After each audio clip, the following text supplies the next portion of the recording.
Hello everyone and welcome back to my channel free to travel. तो friends, इस video के thumbnail से आपने देखा होगा ही कि मैं आज किस बारे में बात करने वाला हूं कि जॉर्जिया का जो वीज़ा सिचुएशन क्या है उसके बारे में मैं आपको इस वीडियो में बताने वाला हूं। सबसे पहले रिक्वेस्ट है कि चैनल को सब्सक्राइब कर लो अगर आप नए हो। मुझे बहुत सारी रिक्वेस्ट डेली, मतलब पिछले 7-8 या आप 1-2 हफ्ते का टाइम लगा लो कि सब 1-2 हफ्ते से इतनी ज़्यादा मुझे मैसेज आ रहे हैं जॉर्जिया वीज़ा के बारे में। मैं ये वीडियो बनाना नहीं चाहता था, बट मुझे ये वीडियो मजबूरी में बनानी पड़ रही है कि लोग बहुत मैसेज कर रहे हैं जॉर्जिया वीज़ा के ऊपर।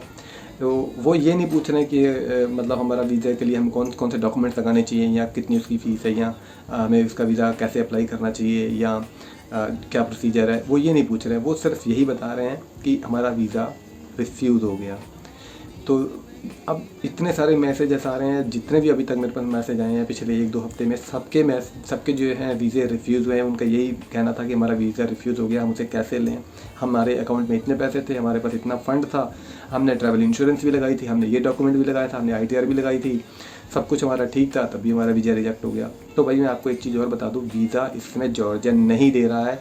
लगभग ऑलमोस्ट 100% वीज़ा नहीं मिल रहा, सब रिजेक्ट वीज़ा हो रहे हैं। पिछली वीडियो भी मैंने बताया था कि वीज़ा इसमें सिचुएशन बहुत ख़राब है, इसमें जो रिजेक्शन रेशियो है बहुत डाउन है, मतलब सक्सेस रेट बिल्कुल नहीं है, आप ना के बराबर ही, मतलब है ही नहीं, वीज़ा ही नहीं मिल रहा किसी को। मैंने नहीं देखा पिछले 1-2 महीने में किसी का वीज़ा आया हो, शायद और कोई रेयर ही है जिसका कोई वीज़ा आया होगा।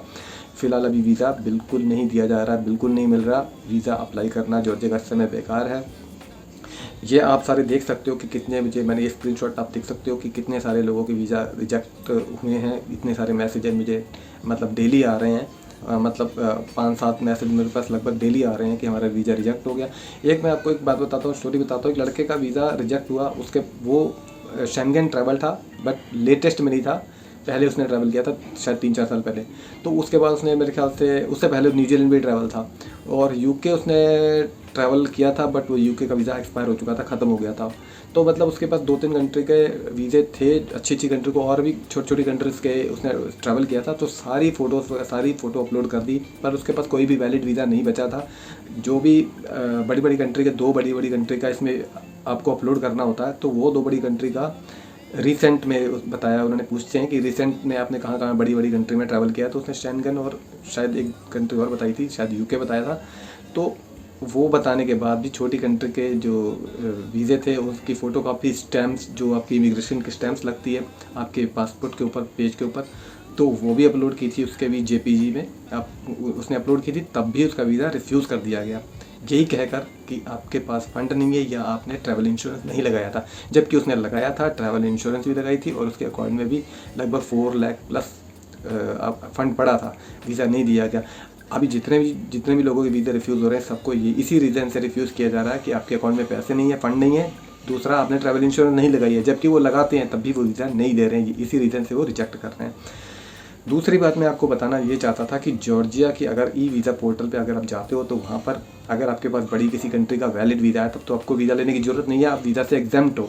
UAE का वीज़ा, अगर आपके पास रेजिडेंसी कार्ड है, आप वीज़ा से एग्जाम्प्ट हो। अगर आपके पास UAE का या GCC कंट्रीज़ का वीज़ा है, तब आप वैलिड वीज़ा है, तब आप जो है, या आपके पास शेंगन का, या आपके पास UK का, US का, या जापान का, या न्यूजीलैंड का, ये इन कंट्रीज़ के अगर आपके पास वैलिड वीज़े पड़े हैं, तब आपको वीज़ा लेने की ज़रूरत नहीं है, आप वीज़ा से एग्जाम्प्ट हो। उनकी वीज़ा पोर्टल पे लिखा हुआ है। और भी अगर आप दूसरा भी सबूत ढूंढना या देखना चाहते हो, तो आप जो है स्टिकर वीज़ा की, जो इंडिया में इनकी जो वेबसाइट है, स्टिकर वीज़ा की जो एम्बेसी की वेबसाइट है, वहाँ पर भी जाके आप कंफर्म कर सकते हो। इनकी ईमेल आईडी है, इनकी ईमेल पर आप इनको ईमेल भेज के भी कंफर्म कर सकते हो। वो अगर आपके पास, जैसे UAE का वीज़ा भी इजली ले सकते हो, मल्टीपल एंट्री वाला या सिंगल एंट्री वाला या मल्टीपल एंट्री वाला ले लो। तो आप उनसे बताओ उनको कि आप, मेरे पास UAE का मल्टीपल एंट्री वीज़ा है, वैलिड वीज़ा है, तो क्या मैं जॉर्जिया जा सकता हूँ। ईमेल करो उनको, और आपको रिस्पॉन्स आएगा, हाँ आप जा सकते हो, क्योंकि आपके पास GCC कंट्री या UAE का वैलिड वीज़ा जिसके पास है, तो वो जॉर्जिया के वीज़ा से एग्जाम्प्ट है, वो विदाउट वीज़ा जॉर्जिया जा सकता है। तो वो कंफर्मेशन भी आपको मिल जाएगी, और उनकी वेबसाइट पे भी लिखा है, और वीज़ा पोर्टल पर भी लिखा है, जो वीज़ा जहाँ से आप अप्लाई करते हो जॉर्जिया का, तो हर जगह लिखा है। मैं आपको ये देख लो, आप देख सकते हो, ये मैंने स्क्रीनशॉट डाल दिए, आप देख लो। तो फ्रेंड्स, आप भी जाके अपनी तसल्ली कर सकते हो। और बट यह है कि आपको मैं इस चीज़ की मैं आपको गारंटी नहीं दे सकता कि यहाँ से दिल्ली से या आपको अबू धाबी से चढ़ने दिया जाएगा जॉर्जिया के लिए, क्योंकि यहाँ पे थोड़ा ये लोग स्ट्रिक्ट हैं।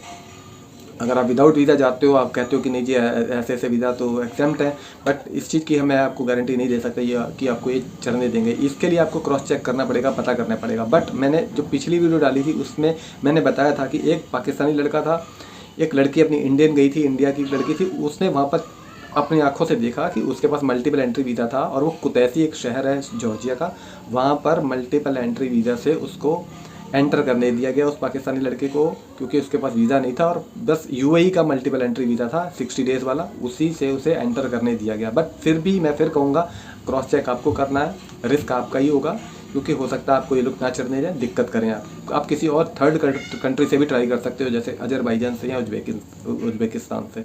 बट वही है कि आपको सारी चीज़ों का कंफर्म खुद करना पड़ेगा। जब तक अपना कोई इंडिया से बंदा नहीं जाता, उसको वहाँ नहीं पहुँचता, तब तक आपको ये वेरीफाई या क्रॉस चेक आपको खुद ही करना पड़ेगा। मैं अगर कोई जाता है तो फिर मैं उस चीज़ की एक वीडियो अलग से बना के डाल दूँगा। अपने कोई इंडिया से भी अगर कोई जाता है इस तरीके से, तो उसकी वीडियो भी मैं अलग से डाल दूँगा, अपडेट कर दूँगा। बट फ़िलहाल उनकी वेबसाइट पर ऐसा, उनके ई वीज़ा पोर्टल पर ऐसा लिखा है, और वीज़ा सिचुएशन यही है कि वीज़ा अभी बिल्कुल नहीं आ रहा है, अप्लाई करना बेकार है, लोगों को एक एक दो बारी तीन बारी रिजेक्ट हो रहे हैं। तो आप अपने पैसे मत ख़राब करो, अभी राइट टाइम नहीं है। जब राइट टाइम आएगा तो वो भी मैं अपडेट कर दूँगा। तो फ्रेंड्स, इतना ही इस वीडियो में मैं आपको बताना चाहता था, इन्फॉर्म करना चाहता था। तो आपको वीडियो अच्छी लगे तो लाइक शेयर जरूर कर देना, चैनल को सब्सक्राइब कर लेना। तो मिलते हैं किसी और वीडियो में, तब तक के लिए सत श्री अकाल।